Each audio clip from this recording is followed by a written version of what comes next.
لله رب العالمين والصلاة والسلام على رسول الله وعلى آله وصحبه أجمعين. رب اشرح لي صدري ويسر لي أمري واحلل عقدة من لساني يفقهوا قولي. السلام عليكم ورحمة الله وبركاته. So today's lecture is lecture number 4 about the life of Abu Bakr Siddiq radiallahu anhu. We'll talk about two events of his life. One is about, very quickly, about the Isra al-Mi'raj, his role, what was his stance about the Isra al-Mi'raj, and then the migration of Rasulullah sallallahu alaihi wasallam along with Abu Bakr Siddiq. And these are huge events, and we know that they can be literally talks of maybe seminars or a whole conference on each subject of his own. But we are just talking very briefly, and I want to just remind again, I am really going through very fast about the life of Abu Bakr. Whatever inshallah we can do, and if anybody is interested in more information, I can provide more information. We're going to other books that you can go back to. Okay, as far as last week goes, we talked about how Abu Bakr Siddiq radiallahu anhu defended Rasulullah sallallahu alayhi wa sallam at different occasions. I don't know what's going on. If you smack her really hard, No, it has to go somewhere so it's stable in a place. turn you on and off. Huh? Isn't that your job to turn you on and off? You guys are talking to my son a lot, huh? You guys lonely out there? Sorry.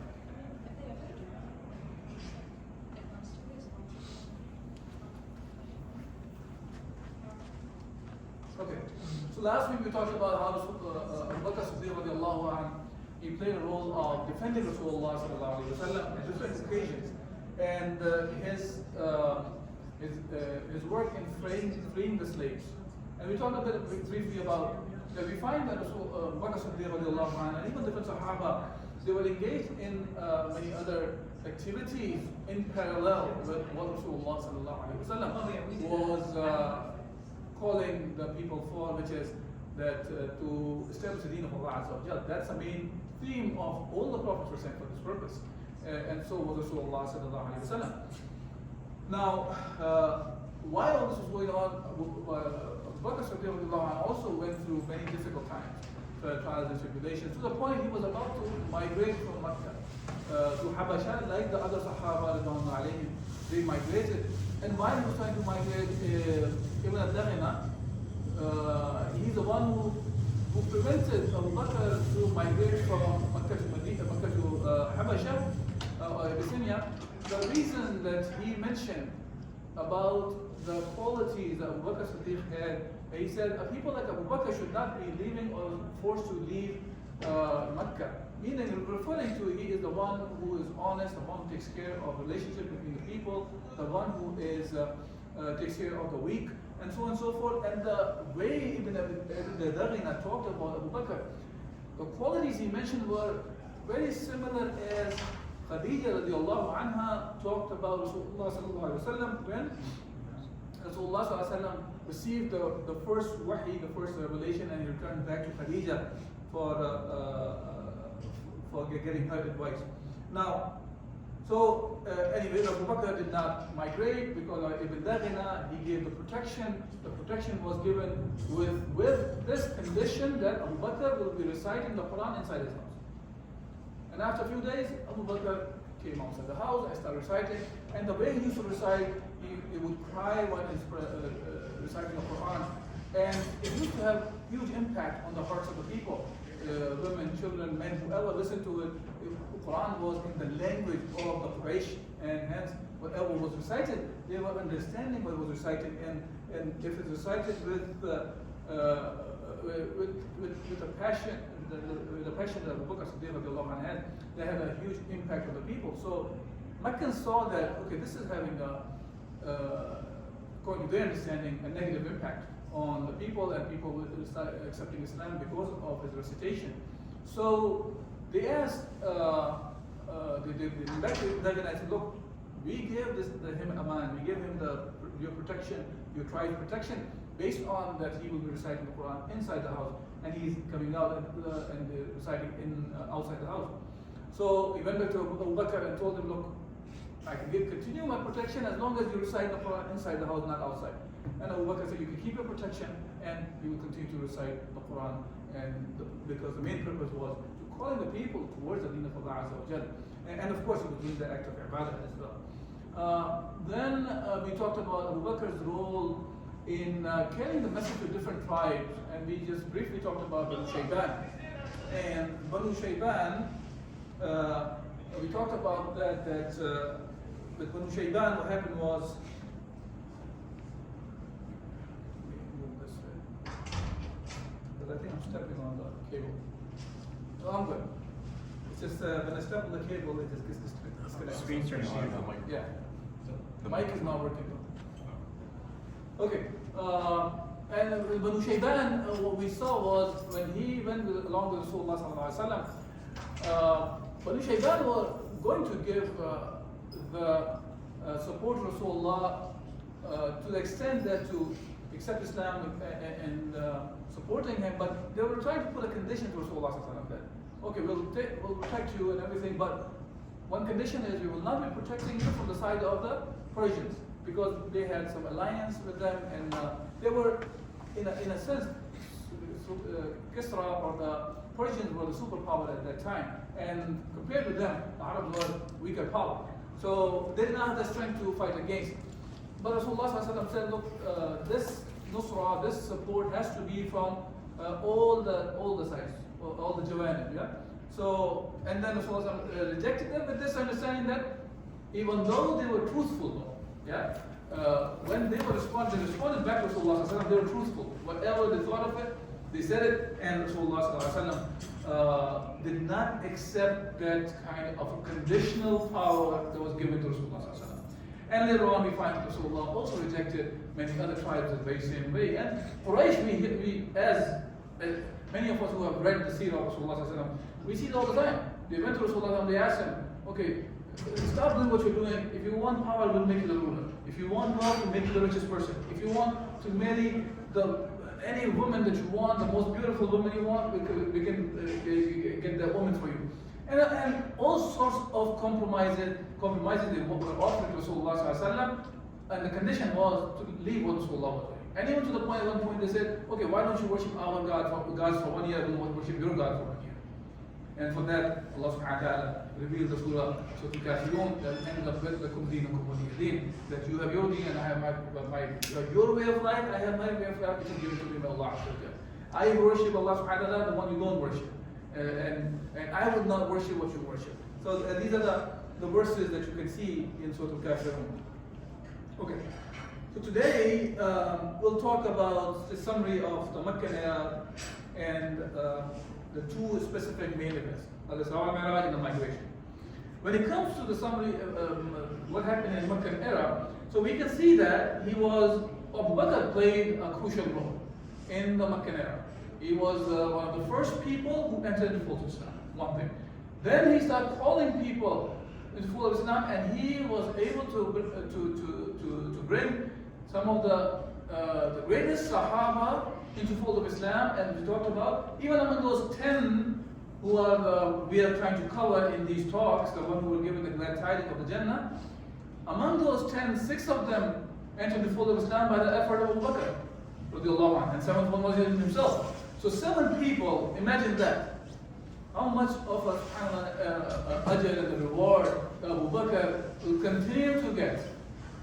Yeah, so it's like doors of Sadaqah Jariyah are open to him for him until the day of judgment. Allah knows the best. Okay, and then he was the first one who proclaimed the Islam openly. Okay, he was with Rasulullah seeking nusra, seeking support from the different tribes, and and after when the people were rejecting in the Mecca, he wanted to migrate while the people from Medina came and they accepted Islam to a certain extent, and Rasulullah started sending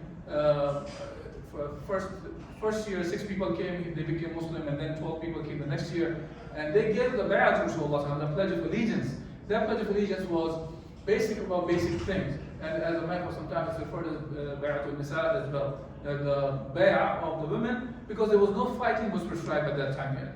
And the second, and then following year, by the way, after the 12, Rasulullah sent Mus'ab ibn Umair as the first ambassador to go along with them and start doing the tabligh of the deen of Allah in Medina. And then the following year, 75 people came, 73 men and 2 women.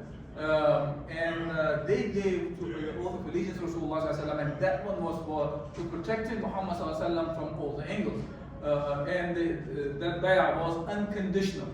The only thing they asked for, what are we going to get in return for this while we are willing to sacrifice everything for you, Ya Rasulullah. And Rasulullah's response was Jannah. And the response of the Sahaba, which were referred as Ansar from there on, the one who gave the support to Rasulullah, the one who gave the nusra to Rasulullah, that's why we call them Al-Ansar. Yeah? Now, their response was that they were happy with this trade that they are making with Rasulullah sallallahu alaihi wasallam. Okay, so that's kind of a summary of the Mecca. After that, Rasulullah allowed Sahaba to migrate to Medina slowly and gradually when there was enough people who were in Medina, who became Muslim, and the strength of the Muslim was increasing to the point they were taking Muhammad sallallahu alaihi wasallam into Medina as the one who would be governing the affairs of the people by the deen of Allah Azza wa Jal. So that's the part that happened. Now, Abu Bakr he wanted to go with Rasulullah sallallahu alaihi wasallam as well. But before we talk about migration, there's another incident happened prior to migration. And prior to migration, there's a year, actually this is before even the people of Medina came to Rasulullah sallallahu alaihi wasallam. There's a year in which Khadija radiallahu anha and Abu Talib, both of them passed away. And that year is referred as a year of grief. Yeah? Or Huzn.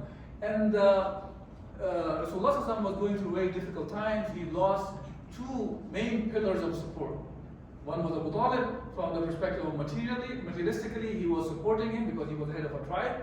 And Khadija, radiallahu anha, from her wealth and from her emotional support to Rasulullah sallallahu both of them passed away the same year, and that became a very sad time for Rasulullah sallallahu. Allah Azza wa Jal took him on a miraculous journey from Masjid al-Haram to Masjid al-Aqsa. And I just put some of the points. As I said, this whole Al-Isra wal-Mi'raj is a topic of its own that can be covered as a one lecture, multiple lectures if you want to. But this is just to mention what was the role of Abu Bakr, because Abu Bakr was not the one who was on Al-Isra wal-Mi'raj. But there are other things, there were outcomes of Al-Isra wal-Mi'raj as well. And those outcomes were this incident, or this event that happened, when which Rasulullah was taken from Masjid al-Haram to Masjid al-Aqsa, part of the night, which is the 27th of Rajab, that we remember all the time. And then from there, he was taken to the heavens, different heavens, first, second, to seventh, and then to Sidratul Muntaha. But the point is, when Rasulullah came back, and he led all the prophets also in Masjid al-Aqsa in a prayer, when he came back, now he had to announce this. That's the key thing. He's already going through difficult times. And now he had to talk to the people and tell them that what really happened. Now, before I go into that, I just want to mention something here, even though this is not a talk about Isra wal-Mi'raj. A lot of times people think of it as if this is Masjid al-Aqsa. But this is not Masjid al-Aqsa. Masjid al-Aqsa is actually more than this. This is one of the masjid within the boundaries of Masjid al-Aqsa. As that shows that this whole boundary is referred as this area is called Masjid al-Aqsa. And specifically, the Musalla, which is the qibla that the first qibla the Muslims used to have. That one is the one with the kind of is it a grey dome or is it a black dome? The one who's been there. I'm asking those brothers and sisters. Huh? You guys, have you been there? None of you have been there? Okay, subhanAllah. Anyway, in the image, as you can see, this is the one. Yeah? So, and the golden one that we see all the time, the Qubbat al-Sukhra, this is also inside the boundary of Masjid al-Aqsa. Okay? So there are a lot of conspiracy theories about that. I'm not going to go into it. I just want to make sure that we understand that this one is not specifically is just the Masjid al-Aqsa or something. There's a whole everything in that boundary is referred as Masjid al-Aqsa. Okay. Now, as I was saying, Rasulullah ﷺ had to announce to the Meccans that Rasulullah went to this journey. And when he had this difficult time, now Rasulullah was anxious about if he talks to the people about that, what kind of a response he's going to get in return. Yeah? And Abu Jahl was the leader in ridiculing Muhammad ﷺ when he found out about that Rasulullah ﷺ actually went on this journey.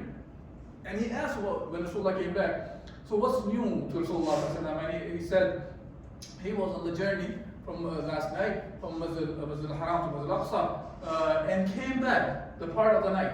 And if you go back to this is a distance of about 1,239 kilometers, which is whatever number of miles, 800 miles or something. That distance to cover in those days, there's no aircraft or nothing we're talking about. There's no cars or bullet trains or trains and so on and so forth. Now, to talk like that, this is of course something miraculous. Humans were not capable of doing at that time. So Abu Jahl started making fun of him, and he said, "Oh, are you willing to talk about this in front of other people as well?"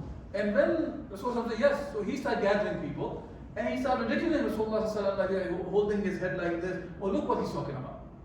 Okay? And then when he ran into Abu Bakr Siddiq radiallahu anhu, and he said, "Oh, have you heard what your companion has been saying, Muhammad sallallahu alaihi wasallam?" And Abu Bakr said, he said about that he went from Masjid al-Aqsa to Masjid al-Haram to Masjid al-Aqsa and came back and went to heaven. His response, Abu Bakr's response, did Muhammad sallallahu alaihi wasallam say this? I mean, did Rasulullah sallallahu alaihi wasallam say this? He did not even go back to Rasulullah sallallahu alaihi wasallam to confirm that did he say that or not. Only thing he asked was, did Rasulullah sallallahu alaihi wasallam say it? And the response was yes. And Abu Bakr said, then I bear witness that he is speaking the truth. He said, if Rasulullah said whatever he said, he's speaking the truth. See, that was the confidence, yaqeen, that he had in the prophethood of Muhammad sallallahu alaihi wasallam. And then they said, you are believing this? That Rasulullah went to Asham and came back. Pay attention again, and I have said that many, many times. And this is something for us to remember that. For Palestine, and Al-Quds especially, he did not say Palestine, for example, or Al-Quds or specifically. He referred to the land as Asham. And Asham is not just Syria. Asham is all four of them, whether it's Syria, whether it's Jordan, today's Palestine, Jordan, Lebanon, and which country that is? And Syria. So all four of them comprise, this whole land, piece of land is referred as Bilad Asham. Now, and there's a reason that I repeat this over and over, because when we go back to the hadith, where Rasulullah is talking about Bilad Asham, we should know that he's not talking about Syria only.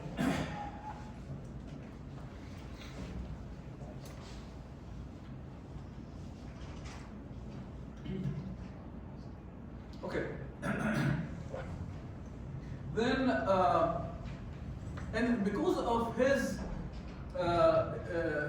testification, he testified that if Rasulullah said this, then I believe in that. Because from there on, Abu Bakr was referred as As-Siddiq. That title was given to him because of that. Now, look, Ibn Kathir mentioned about, when he talks about Isra al-Mi'raj, there were people who were Muslims at that time, their iman was weak, they actually left Islam. Rasulullah was among them. But when they heard Rasulullah claiming this now, they left Islam. So, this is testification, when he gave the Shahada like this, this was a huge thing, and hence he was referred as a Siddiq.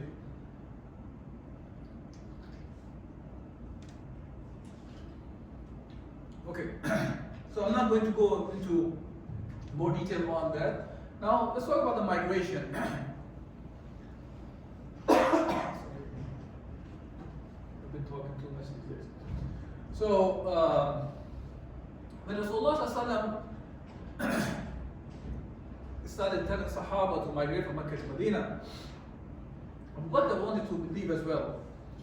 And Rasulullah said to Abu Bakr, لا تجعل الله يجعل لك صاحبا. That don't be so, what we call تجعل, don't rush. Don't rush. Maybe Allah will give you a companion, a sahib, for migration with you. And Abu Bakr took this as a hint that maybe Rasulullah is that sahib that Rasulullah is referring about. Because Rasulullah himself did not migrate yet. So Abu Bakr Siddiq, he started preparing 2 mounts, she-camels, for the migration from there on. He started feeding them well and preparing them. And there's a long hadith in Bukhari and different books of hadith that talk about what really happened. I'm going to summarize the hadith. It says that Rasulullah came to Abu Bakr Siddiq and Aisha who recorded the hadith. That she said that Rasulullah used to visit Abu Bakr on the 2 ends of the day, the morning and the evening. And Mecca's afternoons are hot. So normally people do not come out during the hot weather when the sun is up. So hence Rasulullah used to visit during the morning time and the evening time. Now one day he came to the house of Abu Bakr at the noon time, midday. Now when Abu Bakr saw Rasulullah coming at that time, he realized that there must be something very important that he came at that time. And he asked Rasulullah about what is the matter. And Rasulullah came and he asked him that ask the people who are with you to leave. And upon that, Abu Bakr said, this is my family. This is Aisha and Asma, the daughters of Rasulullah sallallahu alaihi wasallam. And Rasulullah then allowed them to be there. And hence Aisha radiallahu anha is the one who reported this hadith. Now, upon that, Rasulullah sallallahu alaihi wasallam said, فَإِنِّي قَدْ أُذِنَ لِي فِي الْخُرُوجِ, that I have been given a permission to migrate. Now, I especially made it this red here because there's a reason for this to understand. Rasulullah said, I have been given the permission to leave, migrate. Rasulullah was not running away from Mecca to Medina. He went through very difficult things. And there's a reason that Rasulullah was migrating, and Sahaba have already started migrating, and they migrated, and the Ansar from Medina came, or Yathrib came at that time, and they gave the bay'ah or pledging allegiance to Muhammad sallallahu alaihi wasallam. So that is something commanded by Allah Azza wa Jalla to Rasulullah sallallahu alaihi wasallam. So he went to Medina for a specific purpose. It's not he was trying to escape, even though it feels like sometimes, and we'll talk about those events as well, that as if he was running away from Mecca to Medina. No, he was migrating, but while he was migrating, he made the planning in a manner that he had a safe exit from Mecca to Medina. Okay? So distinguish between escape or running away or something, or to migrate from Mecca to Medina in a manner with the safety and all the plan. Yeah? Hopefully that will make a difference. Then Abu Bakr Siddiq, he said, okay, I have prepared two mounts. Why don't you take one and I will take the other? So I said, I will only take it if you take the price for it. And then Rasulullah took that. Now, after that, Rasulullah he had already a plan how he's going to migrate. And some of the things we will inshallah talk about in the following hadith. Okay. Now there are, and while this was going on, the Meccans were plotting to assassinate Muhammad sallallahu alaihi wasallam.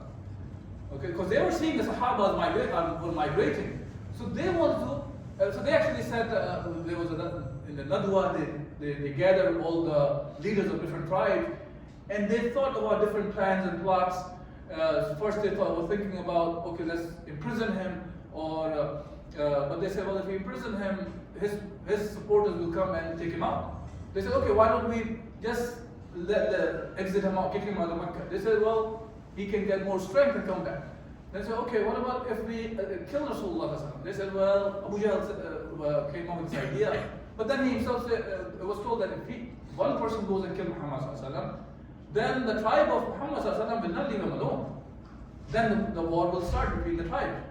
So Abu Jahl came up with this idea, and some of the reports talk about the shaitan was in that presence, and he really loved that idea of Abu Jahl. So he goes like, why don't we gather one person from each tribe, and that person, all of them will strike Rasulullah at the same time. Now the tribe of Muhammad will not go against all these tribes.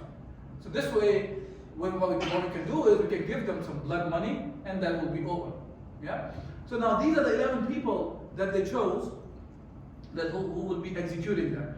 That included Abu Jahl, Hakam bin Abi al-As, Uqba bin Abi Mu'ayt, another bin Harith, Umayyah bin Khalaf, and so on and so forth. So these are the 11 names which I have mentioned here, which are mentioned in the books of the Seerah of Rasulullah sallallahu alaihi wasallam.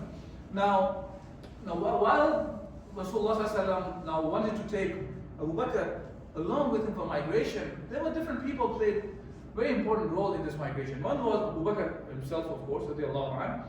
Ali bin Abi Talib radiallahu anhu was another one, because when Rasulullah wanted to start the migration, he went back to his house and he asked Ali radiallahu anhu to sleep in his bed. And during the night time, Rasulullah escaped from his house. Okay, and Ali was in his bed, people thinking that Rasulullah was sleeping in the bed. So Ali, of course, was in a very dangerous situation, that he could have been killed as well. But Rasulullah confirmed him that you will be protected by Allah subhanahu wa ta'ala. And Ali had one of the best sleeps of his life, because Allah is the one who protected him, he's aware of that. So he slept in the bed. And then Asma bint Abi Bakr radiallahu anhuma. Asma was the one who's the one who prepared the food for Rasulullah sallallahu alaihi wasallam, Abu Bakr, and took him to the cave of Thawr. And she was referred as Dhatul Nitaqain because of nitaq is the waistband that you wrap around.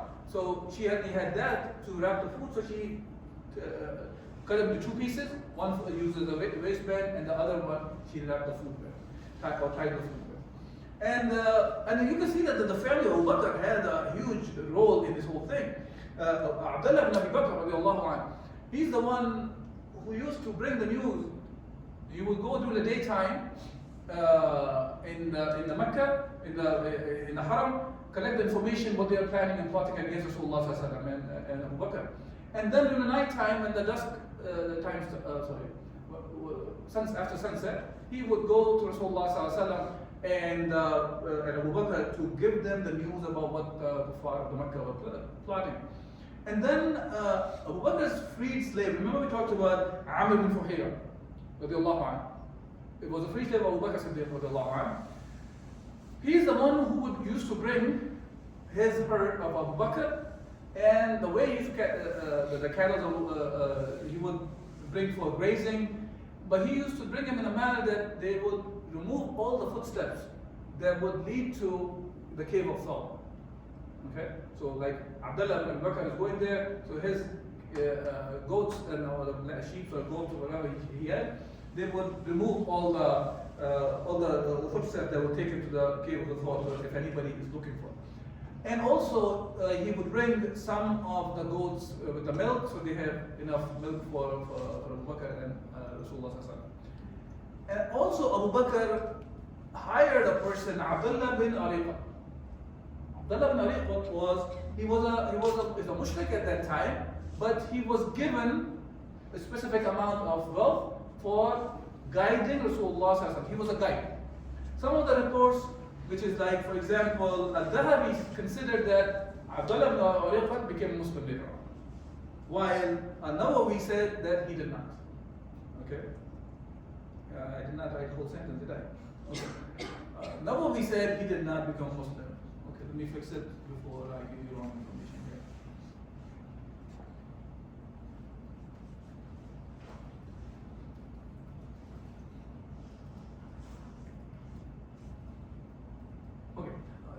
it doesn't change much. But at the time of this, he was not a Muslim, but he was a trustworthy person. Hence, Abu Bakr Siddiq radiallahu anhu hired him as a guide. Now, so these are the people who played a role in this. Now, Abu Bakr Siddiq radiallahu anhu and Rasulullah sallallahu alaihi wasallam, while they started migration, and migration was done in a very planned way. Medina is in the north. Migration starts in a manner that they start traveling south. Okay, because Cave of Thor is not north of Mecca; it's south of Mecca. So obviously, they were expecting Rasulullah sallallahu alaihi wasallam and Abu Bakr to go in that north direction. So there was like a more of a deception it was created for them. Okay, now while they were doing all these plotting, and as a matter of fact, they surrounded the house of Rasulullah sallallahu alaihi wasallam before Rasulullah started going towards the Cave of Thor. Rasulullah sallallahu alaihi wasallam during the night time, while he was reciting the surah from the verses from Surah Yasin, and he was able to, I believe this is the Surah Yasin. I don't know why I said وَجَلَّ مِنْ بَيْنَ أَيْدِيهِمْ صَدًّا وَمِنْ خَلْفِهِمْ. Yeah. So this is Surah, again, mistake from my end. So this is Surah Yasin. He was reciting, and he was able to. He left in front of their eyes, and as the report talks about, even he took some of the dust and put on their heads, and they did not realize until the day when the day came up, they realized that Rasulullah was not there in the bed. It was Ali radiallahu anhu. Now, of course, many a times we see that things are not going in the direction that we would like to, or we want the direction things to go in the direction of the Muslims. But we should never be disheartened by these things. We may think that things are going against the Ummah even as a whole, or individuals as Muslims. But we should remember that there are people who plot against the deen of Allah Azza wa Jal. But Allah is a better plan. Okay? And Allah is the best plan. So as Allah subhanahu wa ta'ala, وَيَمْكُرُونَ وَيَمْكُرُ اللَّهُ وَاللَّهُ خَيْرُ الْمَاكِرِينَ. That they plot and Allah is part. And Allah is the best plan. Now, when so they put a price actually on the life of Abu Bakr and Rasulullah sallallahu alaihi wasallam. It was 100 camels on each head, both Muhammad sallallahu alaihi wasallam and Abu Bakr. Of course, that was enough for the people to start thinking, okay, we can collect the money. 200 camels is a huge amount of money, even today's time, right? Even if one camel costs $10,000, if you assume, I'm just making a guess, $10,000 times 200, that becomes what? 100,000, 200. What is it? 2 million? Okay, so $2 million. No, not a bad deal, yeah? So $2 million they were after. So different people start going in different directions. And Rasulullah and Abu Bakr, they went, as I said, towards south, towards Cave of Thor. And they were actually very close. They got there to the Cave of Thor, some of them. And Abu Bakr said to Rasulullah, he said, look, if they were to look through they just look down to the footsteps, they will be able to see us. And Rasulullah said, "Ma dhannuka ya Abu Bakr bi ithnayn Allahu thalithuhuma." What do you think, Abu Bakr, of the two? Among them, the third one is Allah subhanahu wa ta'ala. You know, that is the reliance on Allah, the tawakkul on Allah subhanahu wa ta'ala that Rasulullah reminded Abu Bakr of. And that's not the same time, we'll see that later also, that Rasulullah reminded Abu Bakr of among these two who were there in the cave, the third one is Allah subhanahu wa ta'ala for them to protect. And it's a great honor, the two of Abu Bakr Siddiq radiallahu anhu. Now, when they went to the cave of Thor, Abu Bakr is the one who first entered there, cleaned it up, and then they stayed there for about 3 days. I already talked about Amr ibn Fuhira, how he used to bring the cattle over there and the milk supply, and how Abdullah bin Abi Bakr used to bring the information to Rasulullah and Abu Bakr. Now, in the cave of Thor, as the hadith I was talking about, when they were there, it says that Abu Bakr was saying that لو أن أحدهم نظر تحت قدميه لأبصرنا, that if they just look at their feet, they will see us. And Rasulullah said that about what do you think of the two? The third is Allah subhanahu wa ta'ala. part of the story is that. One of the story talks about, the reports talk about that there were, Allah subhanahu wa ta'ala, by the will of Allah subhanahu wa ta'ala, a spider came and put the cobweb over there that distracted the people who reached there to think of it, who can go in there while the cobwebs are there. Right? And that's something, another thing for us to remember. Is Allah subhanahu wa ta'ala, وَمَا يَعْلَمُ جُنُودَ رَبِّكَ إِلَّا هُوَ. Who knows the soldiers of Allah subhanahu wa ta'ala? Sometimes a spider web, the house of the web are the weakest house somebody can have. And that can become a source of protection. So we should not be undermining. Allah subhanahu wa ta'ala is all powerful. Allah can send the soldiers from in a different way, different direction. Allah knows the best. Only thing is, we have to do what Allah subhanahu wa ta'ala wants, and the victory will be at the end of the day for the muttaqeen. Yeah? Okay. And Allah subhanahu wa ta'ala also talks about and refers to Abu Bakr Siddiq radiallahu anh as the sahib of Rasulullah sallallahu alayhi wa sallam. Yeah? When he says that إِلَّا تَنْصُرُهُ فَقَدْ نَصَرَهُ اللَّهُ إِذْ أَخْرَجَهُ الَّذِينَ كَفَرُوا ثَانِيَ اثْنَيْنِ إِذْ هُمَا فِي الْغَارِ إِذْ يَقُولُ لِصَاحِبِهِ لَا تَحْزَنْ إِنَّ اللَّهَ مَعَنَا. Yeah? It says that if you do not aid the Prophet, Allah has already aided him. When those who disbelieved and had driven him out, as one of the two, when they were in the cave, and he said to his companion, do not grieve. Allah subhanahu wa ta'ala is with us. Okay? Now, this is just for us to remember, I think that, so the red one is the path that Rasulullah and Abu Bakr took. The green one was a regular path going from Mecca to Medina, from cave. So now you can see that they will keep zigzagging around the real path, the paved path they had. And the reason was they will not be caught. Yeah? So this is part of the planning of Rasulullah and Abu Bakr Siddiq. Okay. While Rasulullah was leaving, he made a statement. And this statement sometimes is used in the wrong way. And Rasulullah says that Wallahi, he looked at, when he reached a place called Hazwara, and he said, Wallahi, innaki la khayru ardillahi wa ahabbu ardillahi ilallah. وَلَوْلَا أَنِّي أُخْرِجْتُ مِنْكِ مَا خَرَجْتُ. He said that Rasulullah said when he was looking towards Mecca, by Allah, you are the best of Allah's earth and the most beloved of Allah's earth. Okay? And if it were not that I was expelled from you, I would not have left. Now here, when Rasulullah made the dua, he was referring to the Mecca is not based on patriotism or nationalism, that he loved that land. He loved it because Allah subhanahu wa ta'ala. Sometimes these kind of statements are taken out of context and try to create these kind of love of the land and the love of the nation as the criterion of defending and protecting land or the nation.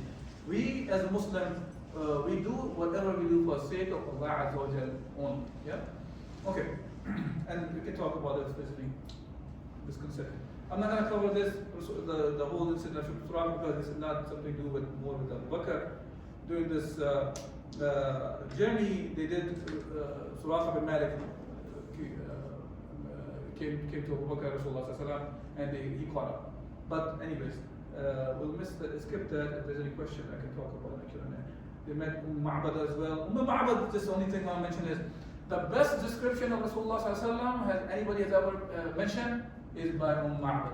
And she met once Rasulullah for this incident, and she gave the description of Rasulullah. One of the best description available about Rasulullah sallallahu alaihi wasallam. Okay, and he also ran to Zubayr bin Awam. He was on his way back from Sham. Okay, now Abu Bakr's rank, to understand from this here is, he is referred as one of the two in this verse, and also he is referred as the Sahib of Rasulullah sallallahu alaihi wasallam. I put the verse wrong place. It should be after second word. Okay, and he's also referred as the true, and by the third is Allah subhanahu wa ta'ala, and role of his family in this whole migration, and he was Rasulullah at the time of divine support and tranquility the whole time. He has a very special status, think of it, to spend 3 straight days and nights along with Rasulullah. Complete days and nights. Other Sahaba or whoever was with him going back and forth or something, but he was with him throughout this migration. This migration is one of the most important events of the history of mankind. As Ali radiallahu anhu mentioned, that this was the migration of Muslims from Darul Shirk to Darul Islam. Okay? Things to learn about this hijrah.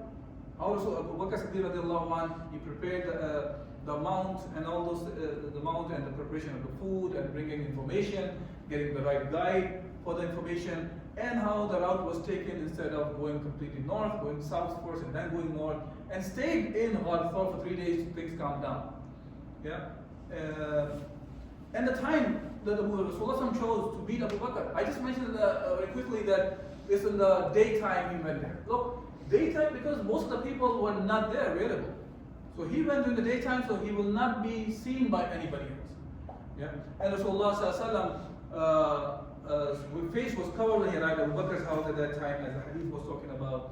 And Abu Bakr, when Rasulullah even asked to leave, make people leave from the room that he was going to discuss.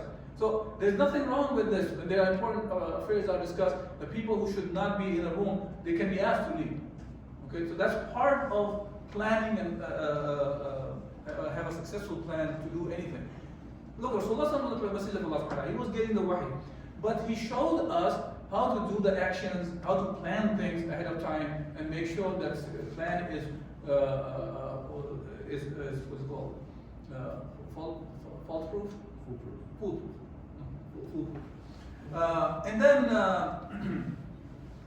they departed during the nighttime. That's another thing, so people would not be able to see them.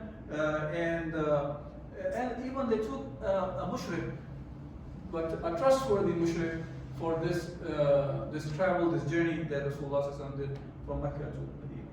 Okay. So that's about it for today, inshallah. Tomorrow or next week we'll talk about Abu Bakr's life in Medina, and then we'll talk about in 1 week, inshallah, we'll talk about his era of Khilafah.